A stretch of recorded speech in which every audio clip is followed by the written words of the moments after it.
Bonjour à tous, c'est Aquabilu35 et aujourd'hui on se retrouve pour une nouvelle vidéo de la série Nage de leurre. Et comme c'est bientôt l'ouverture de la truite, j'ai choisi de vous présenter un petit crankbait de chez Génération Leurre. Alors ce crankbait, c'est l'Obsession Crank.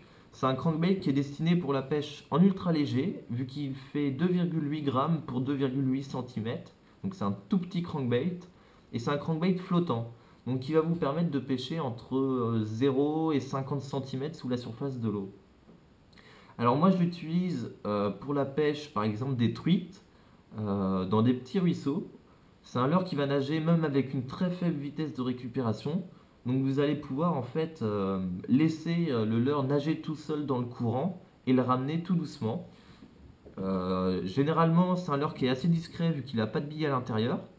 En revanche, vous disposez d'un tas de coloris différents, plus ou moins agressifs, visant différents poissons. Donc ça, c'est à vous de jouer avec ça.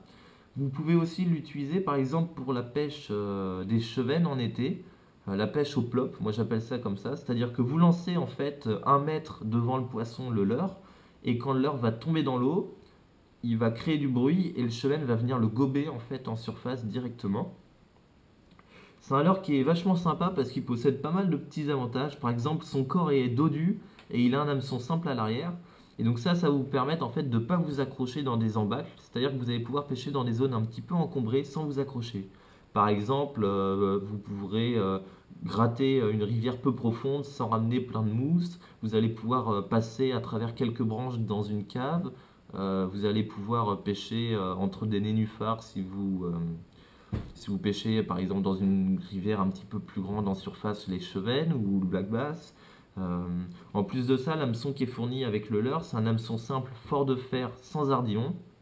C'est un gros avantage pour les pêcheurs en ultra léger et en no-kill, vu que quand vous allez prendre des petits sujets, le fait d'avoir un hameçon simple, ça va éviter de blesser le poisson. Par exemple, on prend l'exemple un leurre lambda avec un hameçon triple classique avec des ardillons.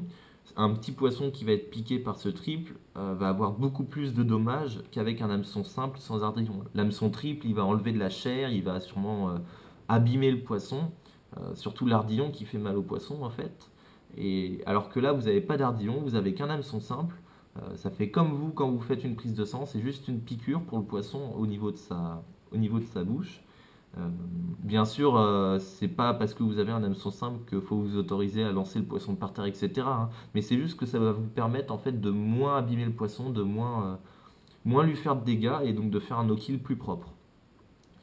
Après, c'est un leurre aussi que vous pouvez utiliser par exemple pour pêcher, on va dire des perches en longeant des bordures, choses comme ça, et en faisant des pauses.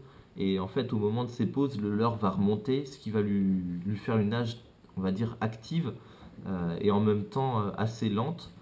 Le leurre sera toujours en mouvement, c'est-à-dire que vous allez ramener, le leurre va bouger, dandiner et mettre des vibrations, ça va attirer le poisson. Et au moment de la pause, le leurre va remonter en fait à la verticale et donc ça peut déclencher aussi l'attaque du carnassier. Donc après c'est à vous de vous amuser un petit peu avec ce leurre parce que c'est vrai qu'il est disponible dans plein de coloris différents. C'est à vous d'adapter on va dire le coloris à la situation, mais c'est vraiment un leurre qui vous permet de pêcher toute l'année parce que vous pouvez aussi bien pêcher des poissons peu actifs que des poissons très actifs et très agressifs avec. Voilà, c'est à vous de vous amuser. Moi personnellement je vous le conseille si vous pêchez en no-kill parce que le fait d'avoir un hameçon simple sans ardillon, c'est quand même un gros avantage quand on veut relâcher du poisson dans de bonnes conditions. Et les pêcheurs de truites qui prennent souvent des petits sujets se reconnaîtront et je pense que ça leur plaira. Voilà. En plus, l'hameçon est fort de fer, donc si un jour vous prenez un gros poisson, vous n'avez aucun problème pour le tenir. Là, à ce niveau-là, il n'y a pas de problème, quoi. Le leurre tiendra le coup. Donc voilà, bah, ça c'était pour la présentation du leurre. Maintenant, on va passer pour la nage, filmée sous l'eau. Allez, c'est parti!